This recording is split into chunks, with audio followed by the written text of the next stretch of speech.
بسم الله الرحمن الرحيم، والصلاة والسلام على سيدنا محمد عليه أفضل الصلاة وأزكى التسليم. مرحبا بكل من التحق بقناتي. فيديو نهار اليوم خاص بمنحة المرأة الماكثة في البيت بعدما تم تداول هذه الورقة التي أمامكم، الإعلان الموجود على مكاتب بلدية الرويبة، والذي من خلاله يدعو جميع الموظفين والموظفات التابعين إلى البلدية لدفع منحة الأجر الوحيد والخاص بالمرأة الماكثة بالبيت. طبعا كما هو مكتوب في الورقة أمامكم، الموظف أو المدير أو رئيس المجلس الشعبي البلدية يدعو الموظفين التابعين للبلدية بإتمام الملف من أجل سيرورة الأجر الوحيد. ما معنى منحة الأجر الوحيد؟ يعني أن الزوج الموظف في الوظيفة العمومي له الحق في منحة لزوجته، وهي منحة المرأة الماكثة بالبيت. يعني أعيد توضيح هذه الفكرة.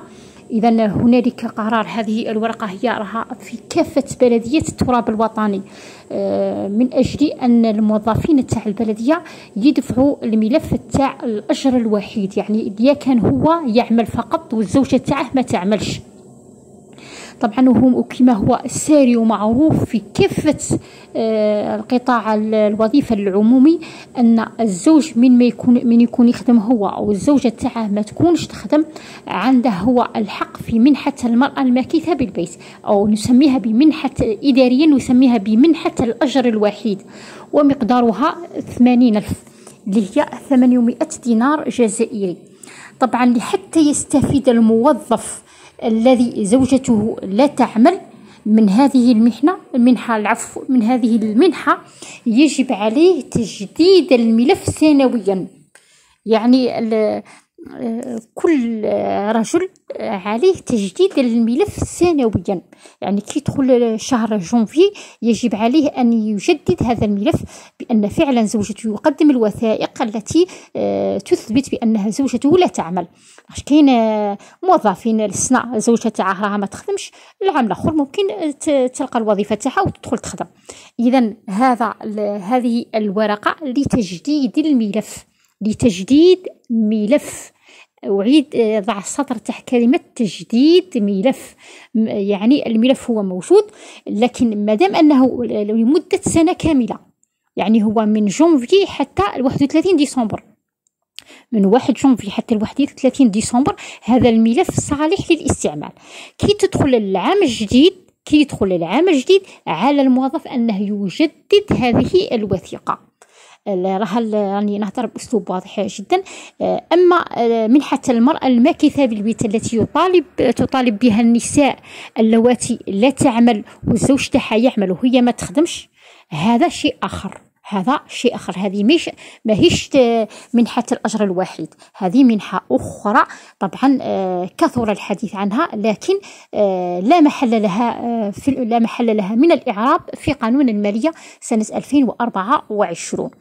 هذه المنحة، منحة الأجر الوحيد، تستفيد منها أيضا الموظفة التي زوجها لا يعمل.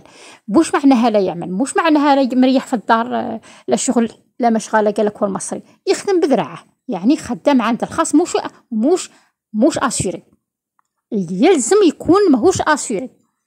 يعني حتى انه يخدم عند الخاص يخدم بدون اسيرونس، ولا يخدم بذراعه، يخدم ماسون، ولا يخدم اي شغلانه يجيب بها قوت يومه، لكن ما يخدمش عند الوظيفة العمومي وما يخدمش عند واحد خاص مسوريه. هذه بالنسبة للمرأة. يعني أعيد فقط للتوضيح، منحة الأجر الوحيد قيمتها 800 دينار جزائري، قيمتها 800,000. يستفيد منها الزوج في الخاصة تاعه اللي كانت الزوجة تاعه ما تخدمش، وتستفيد منها الزوجة اللي كان الزوج تاعها ما يخدمش عند الدولة وما يخدمش عند واحد خاص مسوريه.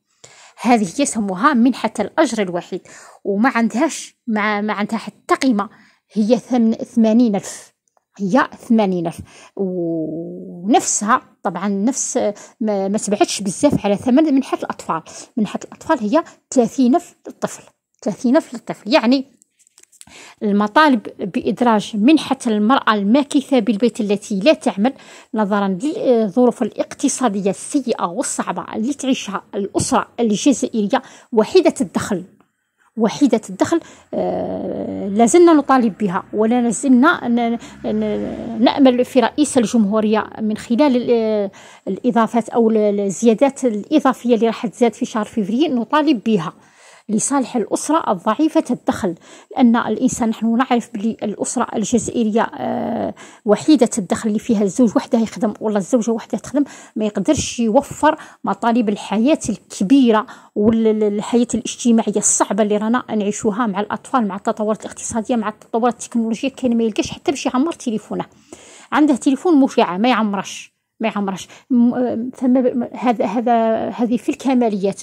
وكان اللي يحتاج حتى الخبز اللي ياكله في النهار، ولا ما يقدرش يشري حتى شكاره تاع الحليب، وما يقدرش يوفرها يوميا ان صح التعبير، ما يقدرش يوفرها يوميا نظرا للحياه الصعبه. يعني الدور ولاش يدير، الدور تاعنا مولاش الدينار تاعنا ولا ما يديرش. تدخلص كي منحة البطاله 1.5 مليون ما عندها ما دير لك، ما عندها ما دير لك. تشري بها دوي، تشري بها زيت، تشري بها شكاره سميت، ما عندها ما دير لك. تصرف ما تصرفلكش شهر، ما تكملكش شهر حتى يجي الشهر الاخر تلقى روحك مديون. تفرح بها من تشدها وثم تطير كي ثم تطير، ما تقعد لكش في جيبك وما تستبننهاش وما ما تقضي لكش الصح ان صح التعبير. اذا نتمنى اني وضحت حقيقه الورقه الموجوده في كل مكاتب البلديه ان صح التعبير على كافه. هذا فقط نموذج تاع مكتب بلديه رويبه، لكن البلديه التراب الوطني كافه وفي كافه القطاعات، ليست فقط البلديه، في كافه القطاعات. يعني اي موظف في القطاع العمومي كي يجي جونفي فيري مارس ما يفوتش شهر مارس يليق يدفع هذا الملف تاعه باش يعطوه المنحة تاع وحيد الدخل، يليق يدفعها سنويا. هذا الموضوع موش جديد، موش السنة فقط طلبوا منهم تجديد الملف. كل عام الموظف في القطاع العمومي يجدد الملف تاعه والله ما يخرجش هذا المنحة. طبعا اللي زوجها عامل في الوظيفة العمومية تسول له يقول لها واه راني كل عام نجدد الملف تاعك والملف تاع الأولاد باش يخلصهم. هما يديه المكتب تاع لاسيري خليه الرواتب اللي ينتمي اليها تاع المؤسسه تاعه، وهي تتكلف بالملف تدفعه للتريزور، والتريزور يأشر على ان هذا الانسان يستحق الاستفاده من هذه المنحه. الى اللقاء في فيديو اخر باذن الله تعالى.